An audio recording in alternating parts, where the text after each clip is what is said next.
میں خداوند کا شکر گزار ہوں کہ ایک بار پھر سے میں کھلے آسمانی دریچے اس کتاب کے پیغام کو آپ کے سامنے پیش کر رہا ہوں، اور اس کتاب کے مصنف جس طرح میں نے آپ کو پہلے بھی بتایا ہے کہ وہ ریورنڈ بلیک ویسٹن ہیں، اور خداوند نے مجھے فضل بخشا کہ 2.5 سال پیشتر اس کا میں ترجمہ کروں، اور ملک پاکستان کے لیے ہم نے Pakistan gospel network and publishers کی جانب سے یہ کتاب شائع کر کے پورے پاکستان کی کلیسیاؤں کو ہم نے، جس طرح یسوع جیسا کوئی نہیں، اور ایمان کا محور، حیرت سے بڑھ کر حیران کن، اور پھر پرستش با مطابق الہیات، لاسانی عظمت، اور اس کے ساتھ ساتھ مسیح سب سے بڑھ کر، یہ کتب ہم نے آپ کے سامنے پیش کی ہیں۔ اسی طور سے اس کتاب کو پورے پاکستان کے لیے مہیا کیا گیا ہے۔ آج میں آپ کی خدمت میں اس کا پیش لفظ لے کر حاضر ہوا ہوں۔ کلام خدا کی خوشخبری اور شخصی گواہی کے کلام کی قدرت کا استعمال ہر دور میں مسیح کلیسیاؤں کا دُرائے امتیاز رہا ہے۔ مکاشفہ کی کتاب کے 14ویں باب کی 6 اور 7ویں آیت میں خوشخبری کی قدرت کا بڑا بید پایا جاتا ہے۔ خاص طور پر اس بید کی بابت ہم خدا کے کلام میں دیکھتے ہیں کہ خدا کا کلام تو پورے کا پورا اقدامی خوشخبری ہے، خدا کا کلام ایک کنڈیشن ہے، اور خدا کا کلام خدا کے اور انسان کے درمیان ایک بڑا زبردست ایگریمنٹ ہے۔ اور یہاں مکاشفہ کی کتاب کے 14ویں باب کی 6 اور 7ویں آیت میں لکھا ہے کہ پھر میں نے ایک فرشتہ کو آسمان کے بیچ میں اڑتے ہوئے دیکھا، جس کے پاس زمین کے رہنے والوں کے لیے ابدی خوشخبری تھی، اور اس نے بڑی آواز سے کہا کہ خدا سے ڈرو اور اس کی تمجید کرو، کیونکہ اس کی عدالت کا وقت آ پہنچا ہے، اور اسی کی عبادت کرو جس نے آسمان اور زمین اور سمندر اور پانی کے چشمے پیدا کیے۔ درج بالا حوالہ سے رہنمائی ملتی ہے کہ آج مسیحی کلیسیائیں ابدی خوشخبری کے کلام کی خدمت انجام دیتے ہوئے مسیح مصلوب کے جی اٹھنے کی قدرت کی بدولت اس زمین پر فرشتوں جیسی ذمہ داری کو پورا کرنے کا قصد کیے ہوئے ہیں، جن کی کوششوں سے شہر بطیر صادق ٹھہرتے، اور مکاشفہ 7ویں باب کی 9ویں اور 10ویں آیت میں برہ کے آگے نظر آنے والی بڑی بھیڑ کی تعمیر، ترقی، ترویج اور تیاری کے لیے کوشاں رہتی ہیں۔ اس ناگزیر دور کے ان متزلزل حالات میں صلیبی برہ کے نجات بخش کفارہ کی زندہ گواہ کلیسیا ہر ایک قوم اور قبیلہ اور امت اور اہل زبان کی بڑی بھیڑ کو تیار کرنے میں مشغول ہے۔ ایسی بھیڑ جو برہ کے آگے کھڑی ہو کر اقرار کرے،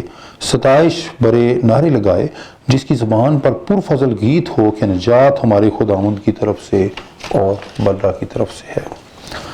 مکاشفہ 7ویں باب کی 14ویں آیت کے مطابق یہ وہی لوگ ہیں جو اس دنیا کی مصیبتوں میں سے نکلے، اور جنہوں نے مسیح خداوند کو اپنی زمینی زندگی میں قبول کرنے کے ذریعہ اپنے جامے برہ قدوس کے خون سے دھو کر سفید کیے ہیں۔ مجھے ضرور کہنے دیجئے کہ بطور کلیسیا اگر آپ بائبل مقدس کی بیش بہا سچائیوں کی پیروی کرتے ہوئے زندہ مسیح کی زمینی ٹیم کے رکن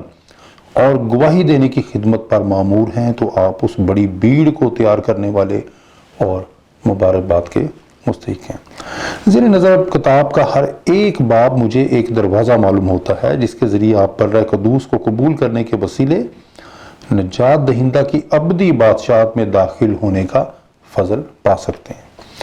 میں بڑے یقین کے ساتھ رقم تراز ہوں کہ جس طرح ایمان بری جہد کے ساتھ مصنف نے اس کتاب کے 25 ابواب میں آسمانی دریچوں کو آپ کی زندگی کے لیے کھولنے کی کوشش کی ہے، اگر آپ نے اسی ایمان سے ان سادہ پیغامات کا مطالعہ کیا تو یقیناً آپ اس بڑے دروازہ یعنی خداوند مسیح سے گزر کر ابدی بادشاہت میں داخل ہونے کا فضل پائیں گے۔ میں شخصی طور پر دعا گو ہوں کہ آپ اپنی انفرادی، خاندانی اور کلیسیائی گواہی کے ذریعے شکستہ دل، بھٹکی زندگیوں اور پیاسی جانوں کے لیے سیر آسودگی کا باعث ہوں۔ آمین۔ برہ قدوس کی آمد کا منتظر پادری اسحاق ایف کھوکھر، کراچی، اگست 25/20/2020۔ میں اس کتاب کا جب پیش لفظ لکھ رہا تھا تو بالکل یہی میری کیفیت تھی. چونکہ میں نے اس کتاب کا ترجمہ کیا ہے, میں نے اس کتاب کو بغور پڑھا, پروف ریڈنگ میں بھی میرا کچھ حصہ رہا, تو مجھے یہ لگا کہ اس کا ہر چیپٹر ایک دروازہ ہے. اس دروازہ سے ہوتے ہوئے, توبہ کے دروازہ سے داخل ہو کر, مسیح سے ہوتے ہوئے ہی آپ ابدی بادشاہت میں داخل ہو سکتے ہیں, اس بڑے گھر پر, اس بڑے مکان میں جو برہ قدوس نے آپ کے لیے تعمیر کیا ہے. اور مجھے ضرور کہنے دیجئے کہ خدا کا کلام ایک دروازہ ہے. اگر آپ توبہ کے دروازے سے داخل ہونا چاہتے ہیں تو آپ کو سب سے پہلے بائبل مقدس کا دروازہ کھٹکھٹانا ہوگا. بائبل مقدس کے ہوکے کی آواز,